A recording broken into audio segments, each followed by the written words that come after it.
What is going on, everybody? Welcome in to a little Alarm Fantasy Football. I'm Howard Bender. With me, of course, Britt, Flinn, while Andrew Cooper remains on assignment. And by assignment, I mean diaper duty, right? I mean, they're bringing the baby home.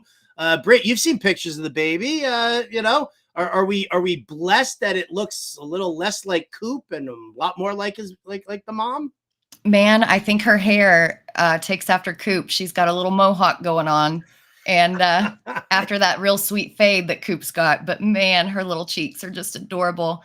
And Coop is already 100% in with the dad jokes, calling himself Jalen Swaddle. So for what that's worth. I like that. Jalen Swaddle. Wow. Coop, everybody. Andrew Cooper. He'll be back tomorrow with a return episode of the Fantasy Fiasco. That actually shows up at 1 p.m. Eastern on Fridays, followed up by Britt's Blitz. Oh. So how are you today, Britt? Oh, you got are you rocking the Metallica hat today? Look at you. I am. When I was giving the dog her medicine, I had a little bit of extra peanut butter on my fingers and ended up wiping it in my hair and didn't have time to shower. So honestly, this is functional as well as it is fashionable.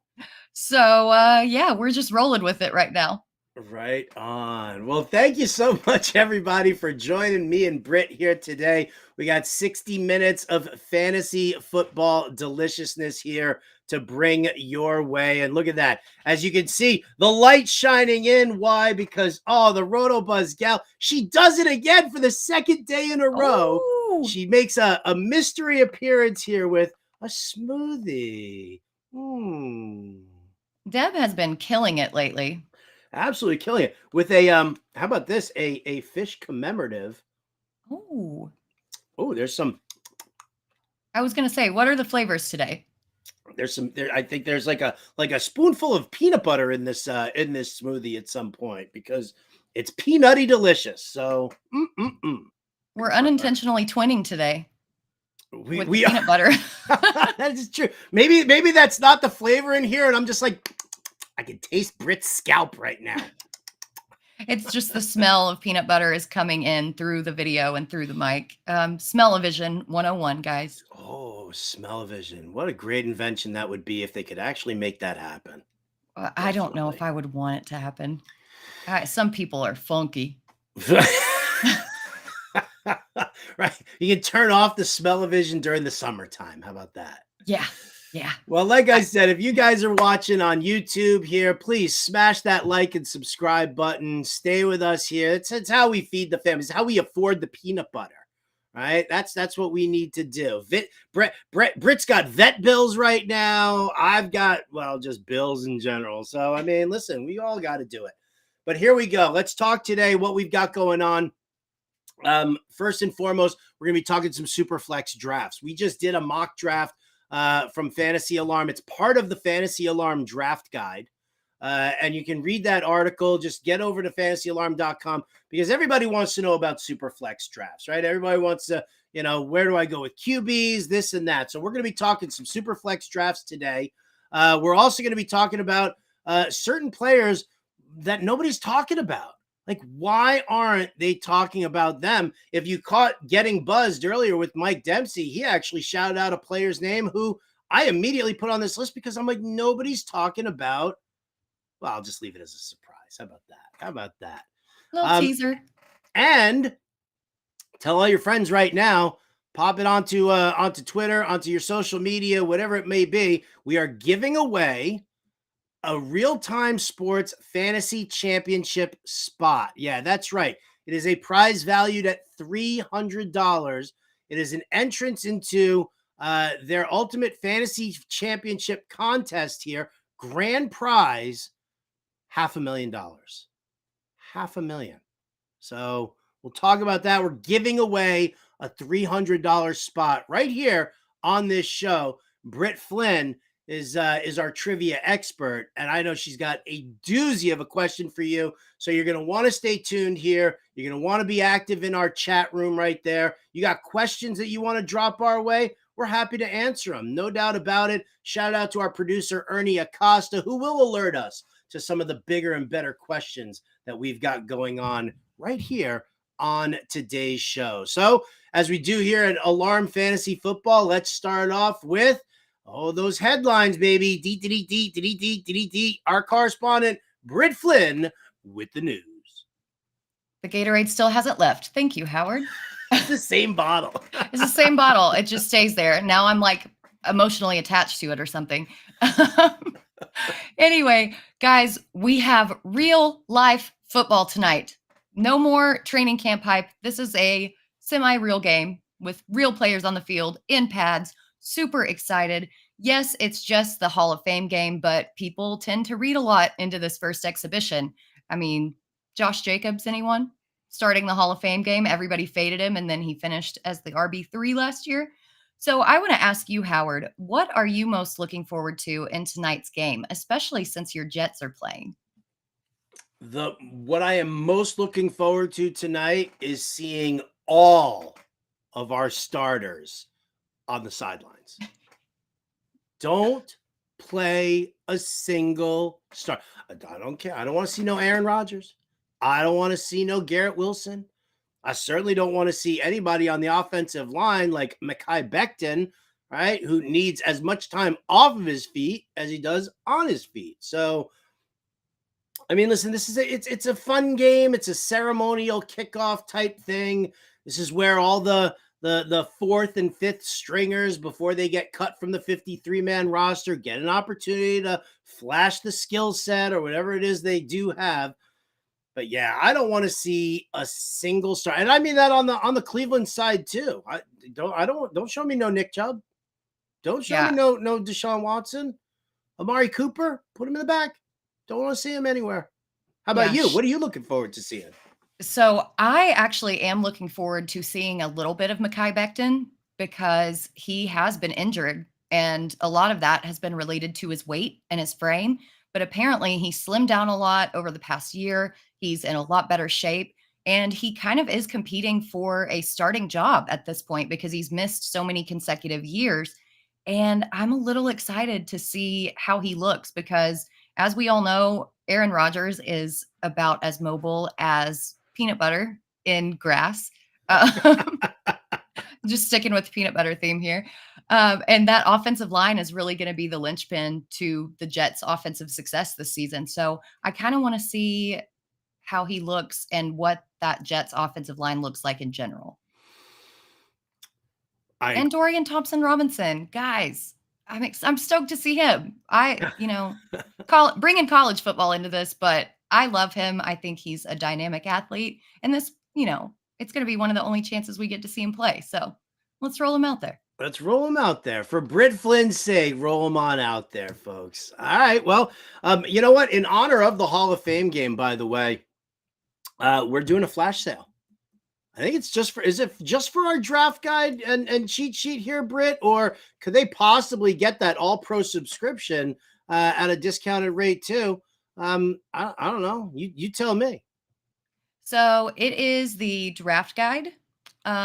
You get the 7-day trial. But right now the flash sale is just for the draft guide. Okay. Yes, I had to check my email for that. So go to fantasyalarm.com/draft. All right. Use the promo code It's Back. ITSBACK. Knocks 50% off your draft guide right there. Brings it to like under $14. And what you get with the draft guide, obviously, is all of the strategy articles, all of the rankings. I mean, all of the rankings, the dynamic tier rankings, the linear rankings from me, from Coop, from Jim Bowden. His rankings are up there live on the site. You get like I said, strategy articles, player debate series, the cheat sheet, which is like a full grid draft blueprint for everybody out there. And you don't want to miss it. You definitely don't want to miss it. So fantasyalarm.com/draft and use that promo code It's Back to get 50% off. And then, yeah, you know what? You want to go and take that 7-day free trial, check out what we got, see what it's all about. and then subscribe, do it. Why not? Take advantage of the situation while you can. All right, so there's the housekeeping right there, Britt. Let's talk more news and notes. What do we got going on today? Yeah, so Commanders head coach Ron Rivera has told people do not sleep on Jacoby Brissett when asked about the team's quarterback competition. I've been saying this since the beginning that I think that Brissett has the chance to start over Sam Howell. I've actually taken him in a couple of Superflex and best ball drafts as like a late round third QB. And we saw him start for Cleveland last year. He was very serviceable. And actually, Amari Cooper did better with him in at quarterback than he did with Deshaun Watson. So I think that there really is a chance that we see Brissett under center sooner rather than later. I'll be talking about this in the training camp battle article as part of the draft guide. Shameless self-promotion. So how do you feel about Brissett? I'm pretty ambivalent. I'm not going to lie. Listen, there's nothing spectacular about Brissett. I do agree that it is Sam Howell's responsibility to outplay Jacoby Brissett because Brissett has, the experience. He's been around for a bunch of teams. He knows how to pick up, a different coaching system. And I think that he's more than capable of running this Washington offense. I wonder, does Ron Rivera make this comment as a light a fire under Howell's ass a little bit, or does he genuinely believe that Jacoby Brissett could be his QB moving forward? I'm not 100% sure about that, but I don't think it moves the needle in fantasy for any of the weapons. Like, I don't think it moves the needle, changes anything up, whether it's Brissett or Howell, for McLaurin, Dotson, Gibson, Robinson. I don't think it moves the needle for them. Do you? I think it does move it a little bit for McLaurin because I've been worried about Sam Howell's ADOT. And Brissett's air yards per attempt actually ranked 6th last season. So I think if he's in, McLaurin bumps up a little bit in the rankings just because he's going to get more of those vertical targets. Otherwise, with Howell, I think it's going to be a lot of Dotson, a lot of Antonio Gibson, and maybe even a Cole Turner in the absence of Logan Thomas, should that come to pass. Should that come to pass. Hey, come on, man. I got all those best ball shares of Logan Thomas in the last round. Why you want to take that away from me? I'm bird crapping all over your parade. Good thing we're both wearing hats. Exactly. All right. Well, let's move off the Commanders. What else do we got here? Yeah, there's still some drama in the Ravens running back room. I know we've talked about Melvin Gordon a lot in the past couple days, but yesterday, Ravens head coach Jim Harbaugh said that he is unsure of when J.K. Dobbins will return to the team. After missing last season or the bulk of last season with a knee injury, it seems that knee is still acting up. How concerned are you not only with the injury, but Dobbins' usage in this offense in general?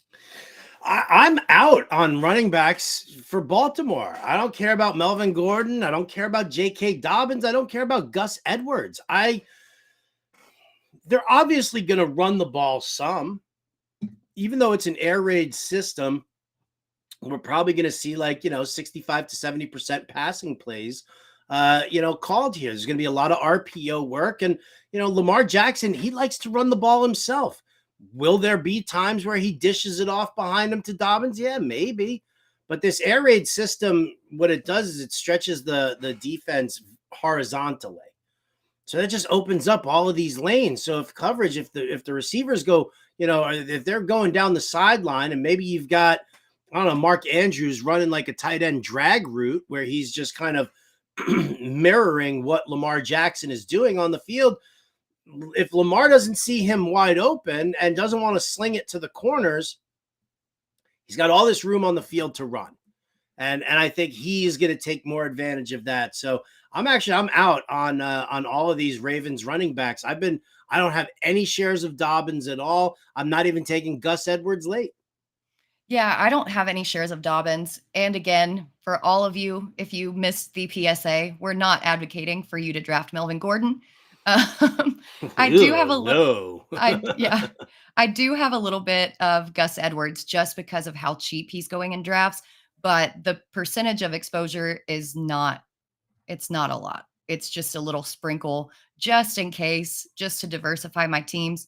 And I was talking about this yesterday, going off in a tangent, but when you play in as many leagues as we both do, diversification is so important. Because I was looking over my teams from last year. We did the draft order for my big money home league. And I was thinking, you know what I did wrong? I didn't diversify. I put too much in these players and had too big of an exposure. So I think that is important. Just a tangent to talk about. But moving on. So we're going to stick with running backs.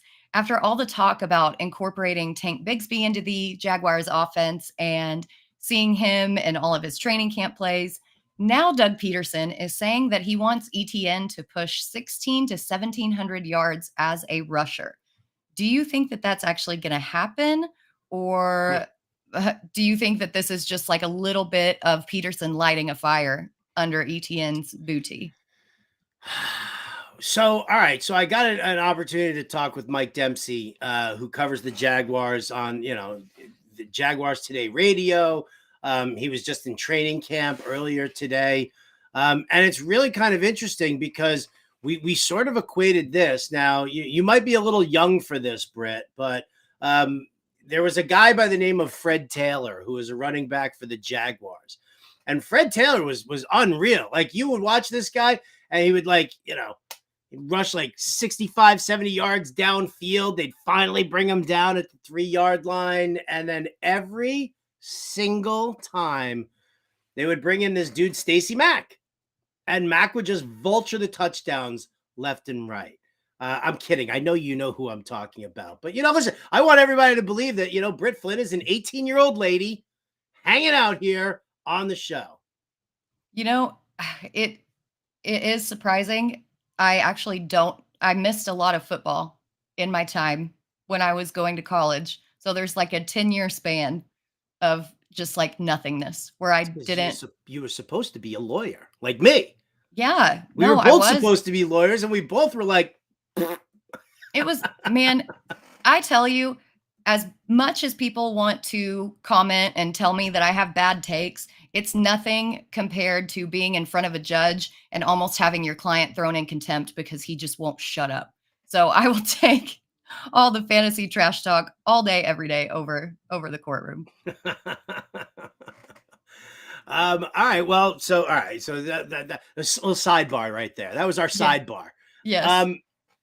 So anyway, so getting back to the ETN Bigsby thing, Mike Dempsey kind of brought that aspect up where he said, he was like, ETN had 5 touchdowns last year. And, one of them came from like outside the 10, or, something to that effect that he threw down. And he brought up that fact that you did bring in a guy like Tank Bigsby, and Tank Bigsby's name is exactly the style of player that he is. He is just a bull rusher who's going to take it between the tackles and just pound it. And that's not ETN's game at all. So while, I think that ETN is going to be utilizing the passing attack, the outside zone running that they're going to do.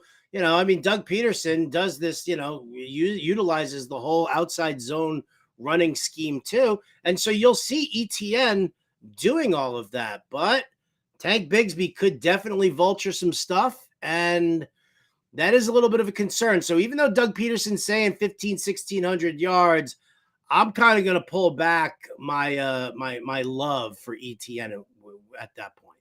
Yeah. I think receiving yards, scrimmage yards, sure. But rushing yards alone, I don't think he gets there. So in some more drama, the Bills GM, Brandon Beane, is trying to calm things down in the media regarding Stephon Diggs. He refutes a claim that Diggs requested a trade and said, quote, "He's ours."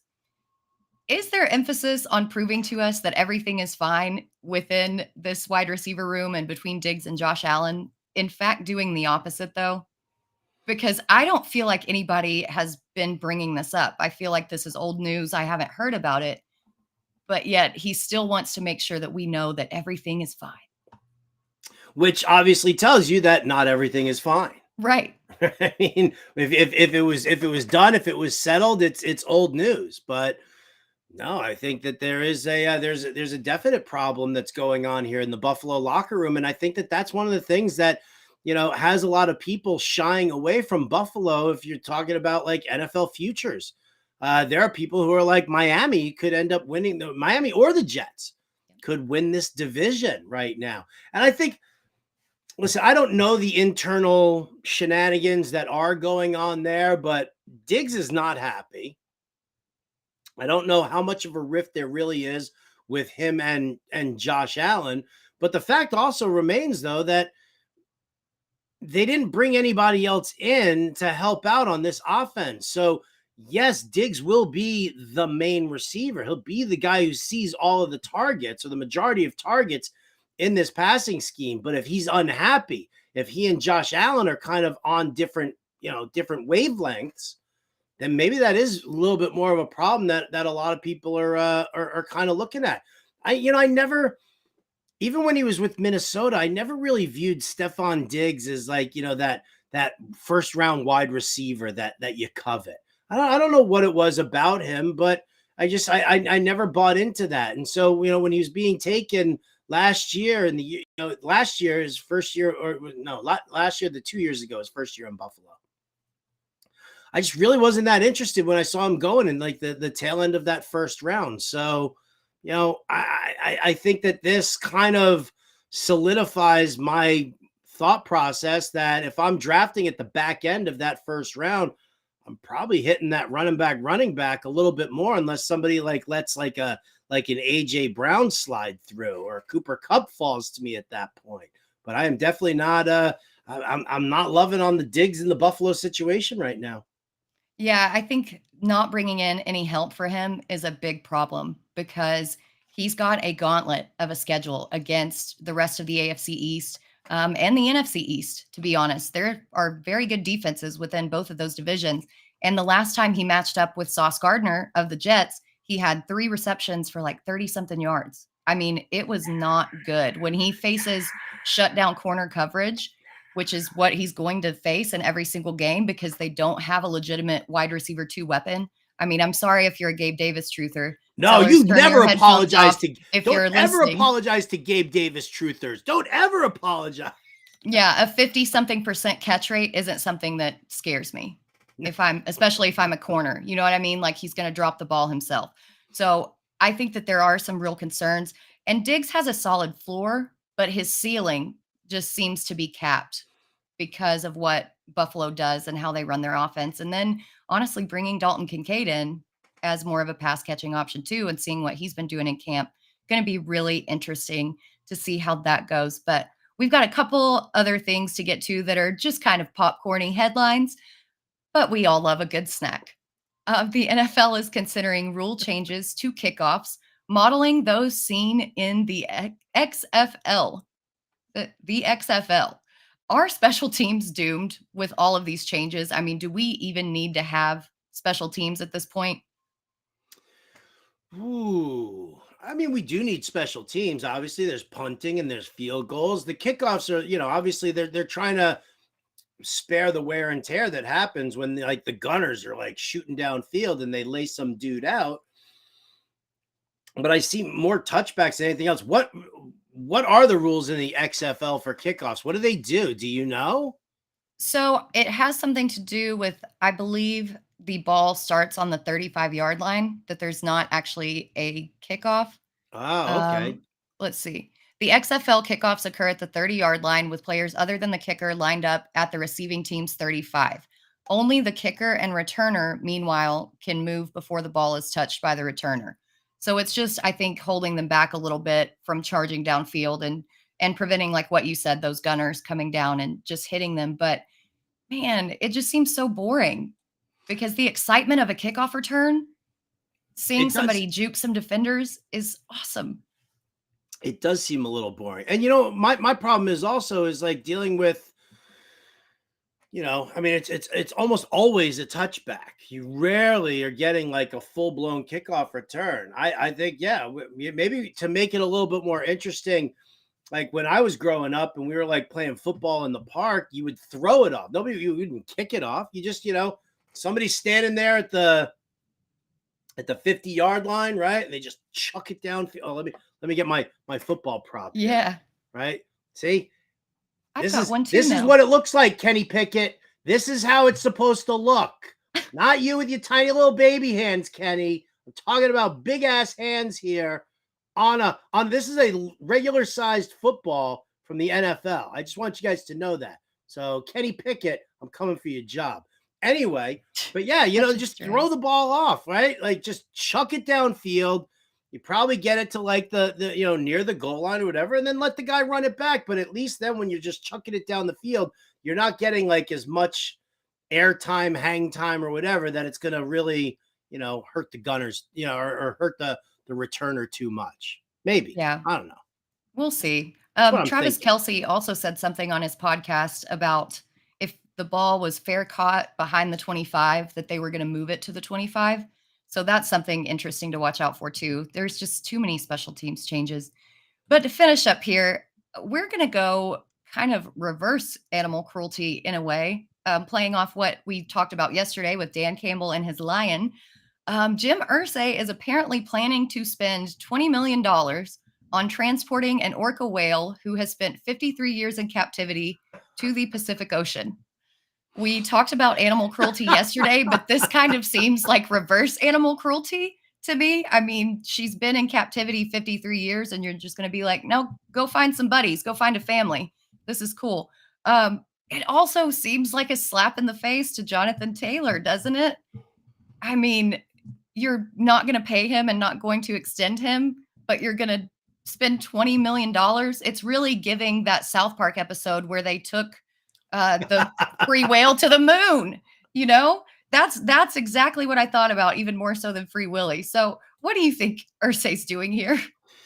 I don't even know. I'm willing to bet, and I mean this in the nicest of ways. Maybe they adjusted his meds and they're still trying to like get it right, because I mean this dude is he's handling everything in such the wrong way. Like, I mean, transporting the orca like that, just the dumbest thing that he's even talked about.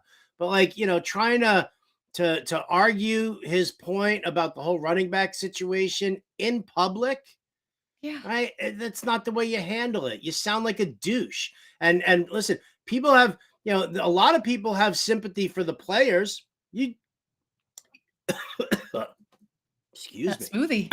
Right? Oh, it was like a chia seed stuck in my throat. Oh. But so, I think that it's, a lot of people sympathize with the players, but then you also have your fair share of people who are like $10.1 million. Get your ass out on the field, idiot. You're getting paid to play a game like that, and we're dealing with differing opinions, but I think the majority of people actually kind of side with the plight of the player. And so if you're coming out as an owner and you sound like a dickbag, well, then guess what? Nobody's going to have any kind of sympathy for your ownership, for your team, or anything like that. And there's going to be more public outcry about it. And that's just going to make the owners look like bigger dickbags for not trying to correct the problem. Like, ownership doesn't have to do anything right now. They don't. Yeah. The new CBA is not up until 2030. All right. And this is the bed you made. Now you got to lie in it, sort of a thing. And that's what, if I'm an owner, I'm kind of taking that, that to the bank for me. If you want to be a nice guy and ownership wants to kind of, show that they can be the sympathetic owners, and it's not all about, let's just keep rotating players in because it's like cattle, and, one dies, we'll bring in another one. It doesn't matter. Like, if ownership wants to correct that, then they'll make that move and they'll correct it. But with what Irsay's doing right now, I mean, he not only looks like a bigger jackass saying what he's saying, but he's also losing public support for what's going on. Absolutely. I think his comments over the past few days even have just been bizarre, talking about if I die, nobody's going to remember me. And then now he wants to, it almost seems just such a huge swing. I'm not going to diagnose, but saying that nobody's going to care when I'm dead to having this grandiose idea of moving a whale across country just seems really unstable. And it also seems like he may be trying to deflect some of the pressure and the situation off him. Like, oh, I'm tired of everybody talking about how I'm treating Taylor. Let me go like move this whale. Let me go get the animal cruelty people on me, right? Yeah. What's worse, transporting the orca like he wants to transport the orca, or the Lions putting an actual caged lion on the field during home games? I honestly don't know what's worse. Because I would think about in the long term that it would be the lion, but think about this whale. She's never spent any time in the Pacific, or at least not for the past 53 years. And you're just going to go throw her into this environment. It seems like that could be more harmful than good, but I don't know. I'm over Jim Irsay. Me too. I think everybody's over Jim Irsay. Yeah. I'm all filled up on popcorn. Is there any legit news out there? Not unless some came down over the wire while we were doing that segment, but I think that this is something. I guess though? Not really. Sean Payton said that he expects Javonte Williams to play in the preseason. Oh, okay. Well, you know what? That's actually that's not terrible. Yeah, that's fair. That's good news for his injury recovery. So yeah. Thank you, Sean. Yeah. All right. Well, then let's close the book here on the headlines. Let's close the book on the news. If something does pop up, obviously our illustrious producer Ernie Acosta will alert us here in the chat, the private chat, the chat you can't see, the chat you can see over there. Get ready, because we're going to be dropping a trivia question on you guys, and the first person to answer it correctly in our chat wins a $300 entry to the RT Sports Fantasy Football Championships for your chance to win $500,000. $500,000. It's ridiculous.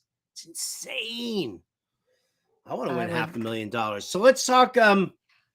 Let's move over to and we'll talk about Superflex drafts. Now, we did a draft. The Fantasy Alarm staff did another mock draft. We made it a Superflex draft. My man Ern, do we have that board up there? The capability of showing everybody what it looks like? Because Ernie says 1 second. Okay. I think I've got it right here. I'm just kidding. We'll give him time for that. But let's talk a little Superflex action, because not only did we do the Superflex mock draft, but we are actually in the midst of another league where you and I are in. That is also a Superflex draft. So let's talk strategy wise first and foremost here, Britt. What do you like to do when it comes to a Superflex draft? What's your strategy thought going in? Does draft position matter?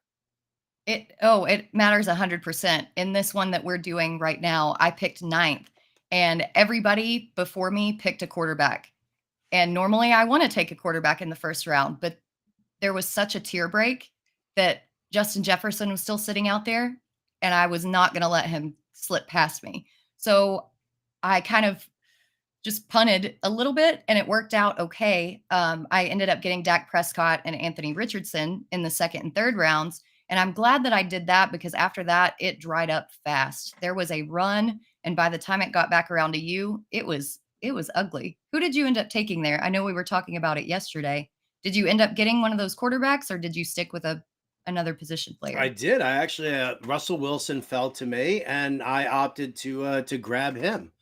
It was either Russell Wilson or Derek Carr, one of the two, and I opted for Russell Wilson, figuring that whatever.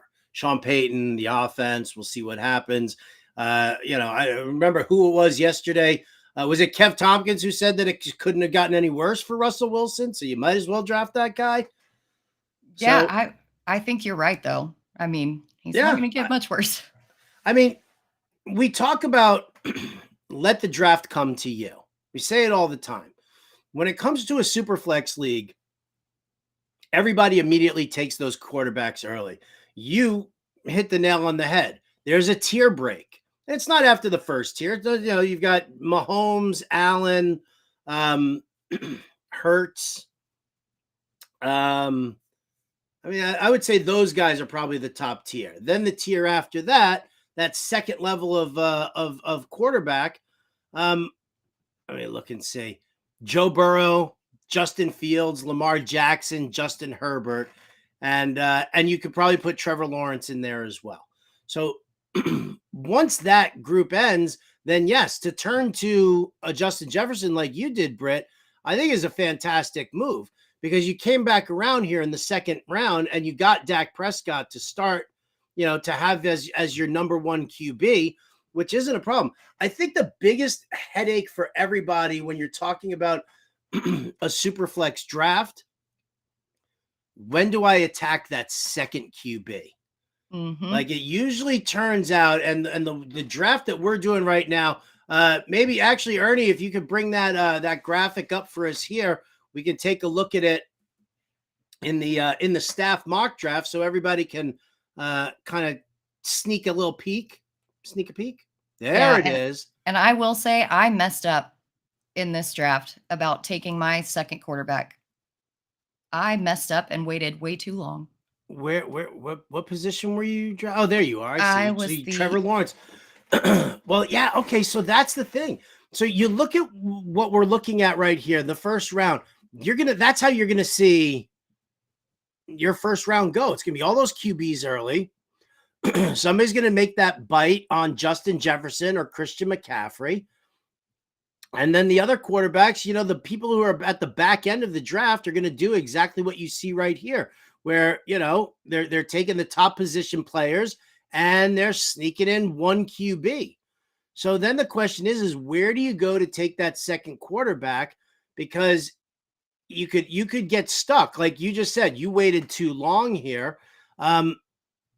Based on the way this third round went, it wasn't like, we see Coop taking Tua, right? But then everybody else just kind of left it alone. When Anthony Richardson went to Justin Vreeland over there at 12, that's the same thing that happened in the draft that we're doing right now, is that second QB comes off the board by somebody at one end of the draft.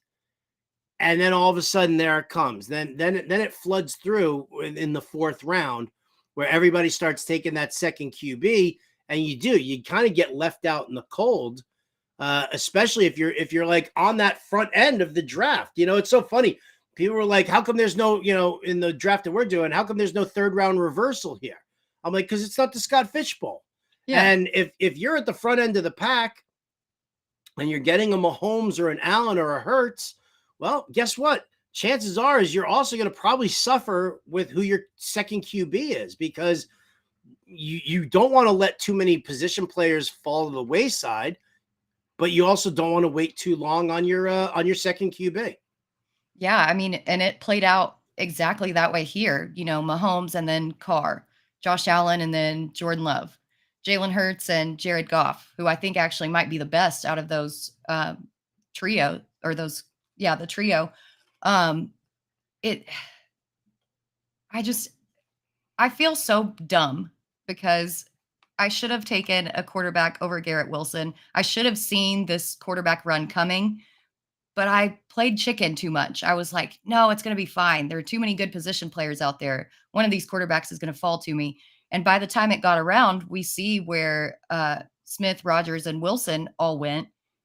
And then again, there's that other tier break. So yeah, but how much of a differential really is there? Look at the QBs you could have had. I don't think Garrett Wilson was the possible error. Maybe it was Najee Harris.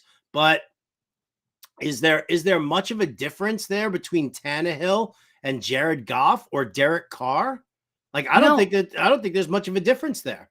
No, I don't think there's a lot. And people forget that Tannehill 2 years ago had a lot of rushing upside in the red zone. So I think it could work out. But to be honest, I got sniped by Colby. I had my eyes on Stafford. I was like, okay, Stafford can make it back around, and I've got it. And I played chicken too much. And that's the thing that you can't count on as well. You can't count on a player making it back to you, because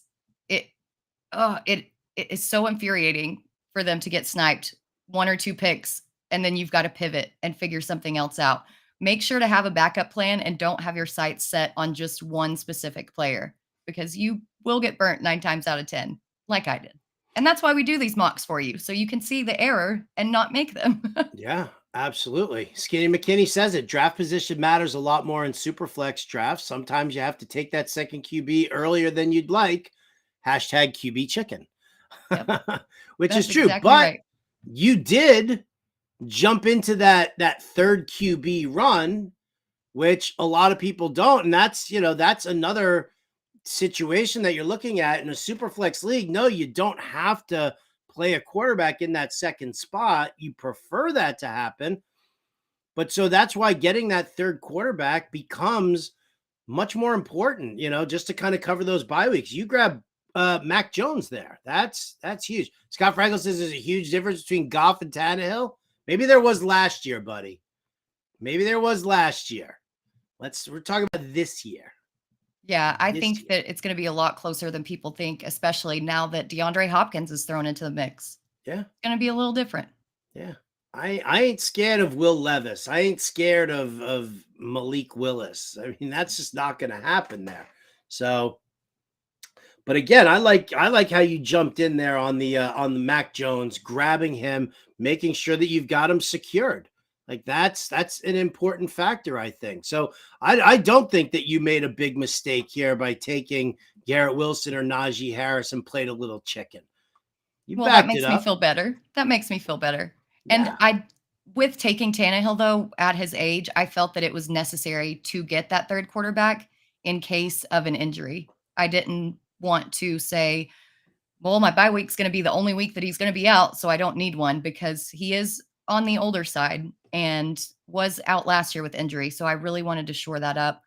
Now, with what Bill Belichick said yesterday about there being a potential quarterback controversy in New England, makes me a little nervous about that, but I think it's more coach speak than anything else. Yeah, it's definitely more coach speak. Listen, I didn't get that third. I mean, I got Brock Purdy late. You guys can see I picked third in this one here. I got Brock Purdy late, but Brock Purdy versus Trey Lance, we don't know what's going to happen. I mean, we're assuming that Purdy's going to start, but how do we know that, Brock Purdy, who was Mr. Irrelevant before he showed that, a nutless monkey could quarterback in that the San Francisco system, right? So I don't think there's anything special about Brock Purdy. I grabbed him because I needed a third guy. And it was kind of in that same boat. Sam Howell, Baker Mayfield, Desmond Ridder, like none of these guys were anything to write home about at all. None of them were. Yeah, I think, you brought up Trey Lance, but I think that even Sam Darnold could be making a push. And depending on how that UCL heals and if he has any setbacks in camp or in practice, we could see a full-on rotation of quarterbacks in the San Francisco offense. But I do think that Purdy succeeds in that system because he is that prototypical game manager type that fits in so well in that Shanahan system. Ridder, I think you could bump him up a little bit. He differentiates himself out of that group because of his rushing ability. But just a hair. It's still real close. They're pretty much all the same player. Scott Frankel's still trying to fight me on this Jared Goff versus Ryan Tannehill. Again, yes, you can quote all the last year's numbers in the world to me, Scott. But Tim Kelly is now, or not Tim Kelly. Wait, is Tim Kelly the new OC in Tennessee? I think he is the new OC in Tennessee, and he spent all that time working that spread offense with Bill O'Brien and working there. I'm not saying that Tennessee is going to have more pass attempts than the Detroit Lions are going to have.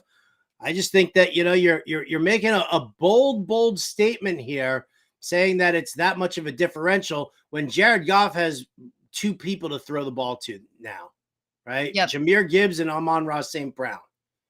Sam Laporta. Okay, so even if we want to throw in, Sam Laporta in there, I mean, the weaponry is nowhere near what it is with Okonkwo, DeAndre Hopkins and Treylon Burks. Like to me, like it's night and day between that with receiver rooms and tight end room for Tennessee. Again, what they're going to have to do is they're going to have to, Tannehill's going to throw the ball a bunch. You got to go with a quick release. This running game is going to struggle behind this makeshift offensive line that was weak last year as well. So it's even weaker now than it was last year. So we'll have to see. We'll check and see. I'll tell you what, Frankel. Let's do a bet. We'll figure out a bet. You, me, right? I'd say loser shaves his head, but you already got no hair. So what am I going to do there? Maybe a good old fashioned pie bet for you and me, Frankel. Ooh. Who's got the better numbers at the end of the year? Ryan Tannehill or Jared Goff? I still think that it'll be Goff. I think you should set it up as will Tannehill come within this many points of Goff, because the initial claim was Goff is so far ahead of Tannehill. Mr. Frankel, my attorney over here is going to negotiate this settlement for me. Okay, I am. Oh, he's like, you are on. Let's go. All right. Well, Britt Flinn is going to negotiate the terms of this wager, and we'll see what's going on from there. In the meantime, here we got everybody in the chat loaded up. Lots of people talking, lots of people chatting. How about it's time to give away a $300 entry into the RT Sports Fantasy Football Championships. Your chance to win $500,000. Britt, you are in charge of our trivia here. What you got? Yeah, so in honor of the Hall of Fame game and the Jets playing tonight, this Jets quarterback confidently guaranteed his team would beat the Colts in Super Bowl III. Who was the signal caller for the Jets championship team that year? Oh, I know. I knew you would know. I'll repeat it just in case. This Jets quarterback confidently guaranteed that his team would beat the Colts in Super Bowl III. Who was the signal caller for this championship team? Oh. Look at that. We got two names who came in nice and quickly here. Scott Frankel and Skinny McKinney, both with the Broadway Joe talk.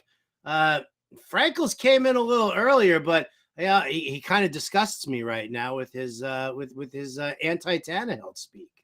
Yeah, if you look at the timer on here, I don't know if you guys can see it on the YouTube stream.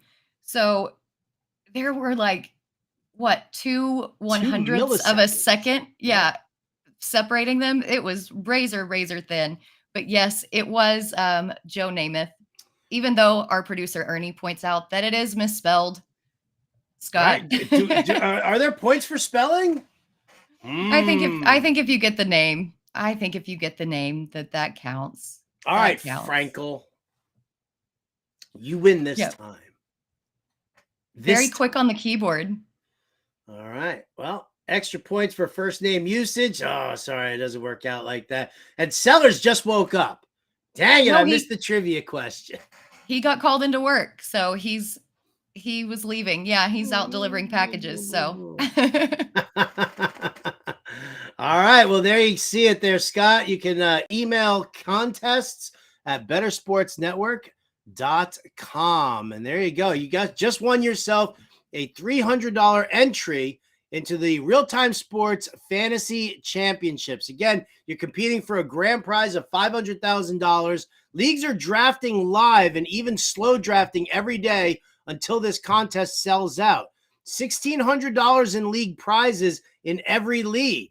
So I think if you win, you get $1,000.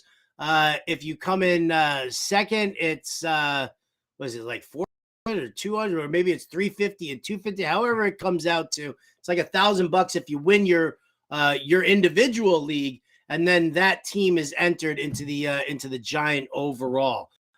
You must be a U.S. resident or at least 18 years of age. I know for a fact that Scott Frankel is a U.S. resident, and he's way older than 18. Oh, man, the shade. You guys also, you can get, go over to rtsports.com/alarm and get our exclusive offer of 100% deposit match up to $200. Again, that's rtsports.com/alarm. Use the promo code alarm23. All right. And please play responsibly. And if you need help or you know somebody who does, dial up 1-800-GAMBLER. So there we go. All right. Wow. This show is just flying by here, Britt.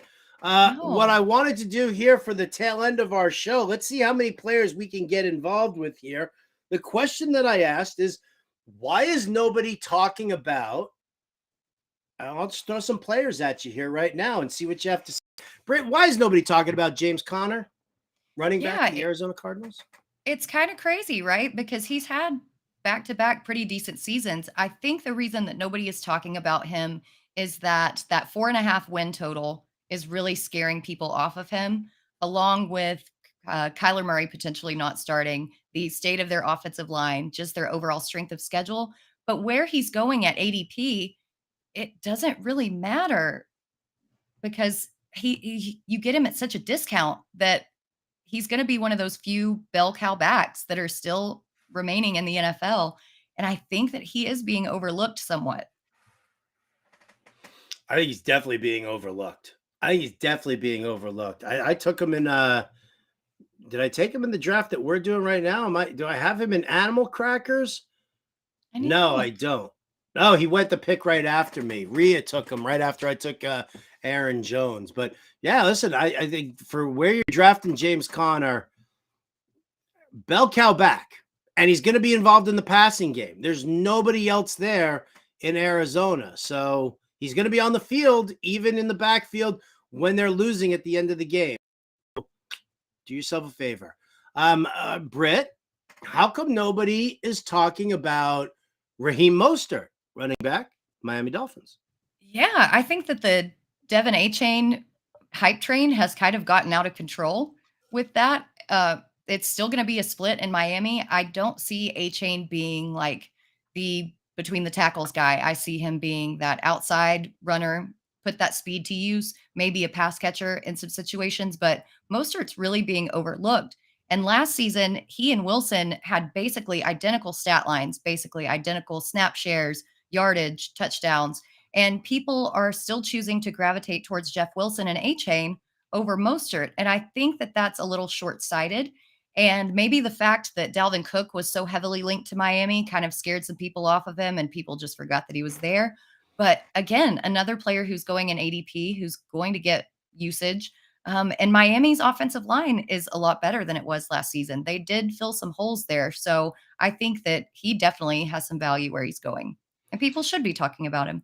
They should, or at least just not ignoring him. Again, another free pick.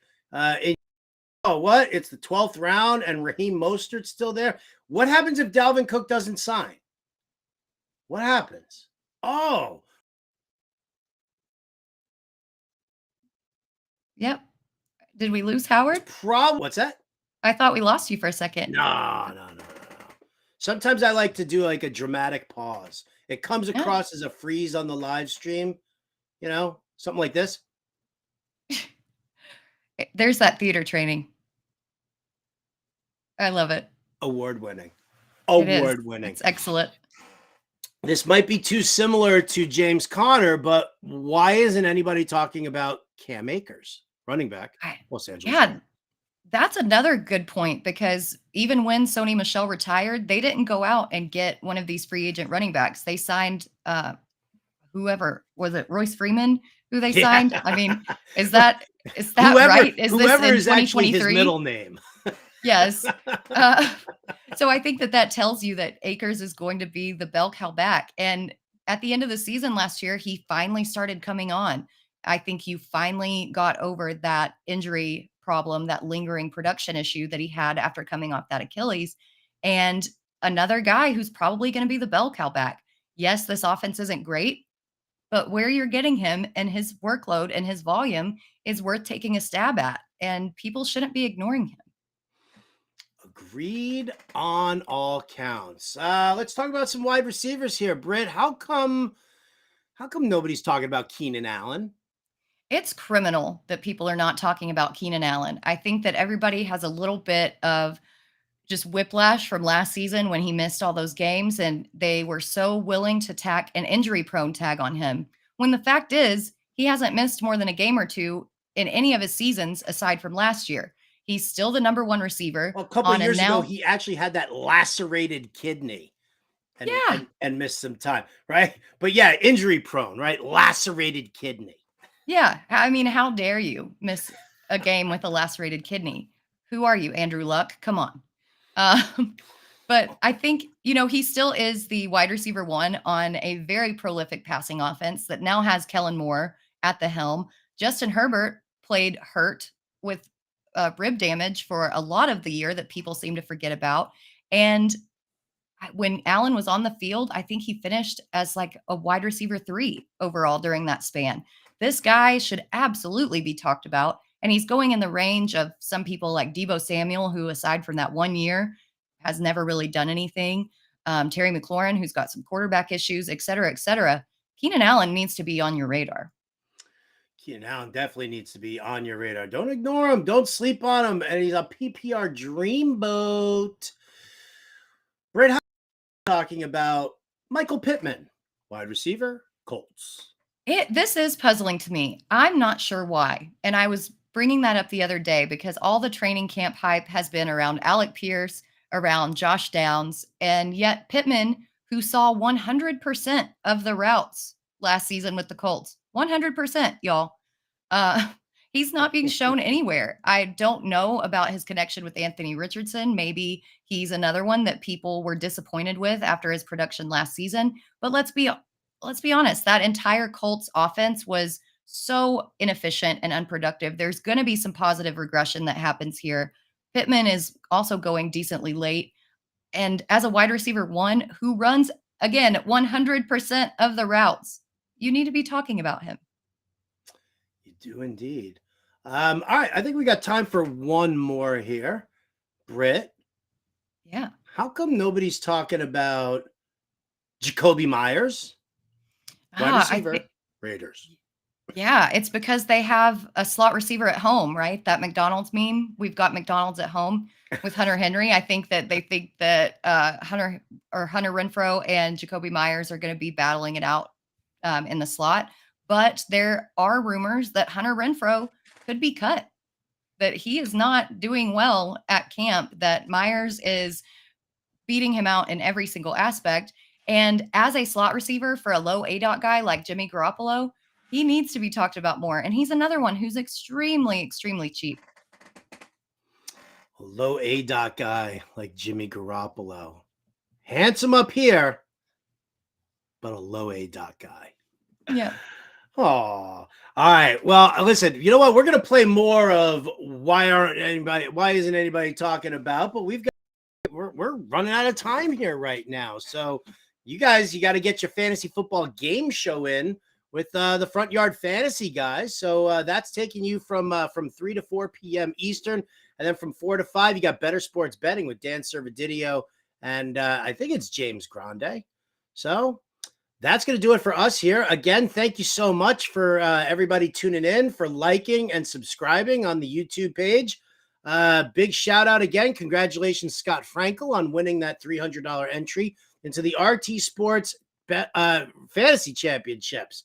That's going to do it for us here today on the show. For Britt, Flynn, I'm Howard Bender. This has been Alarm Fantasy Football. We'll catch you next time.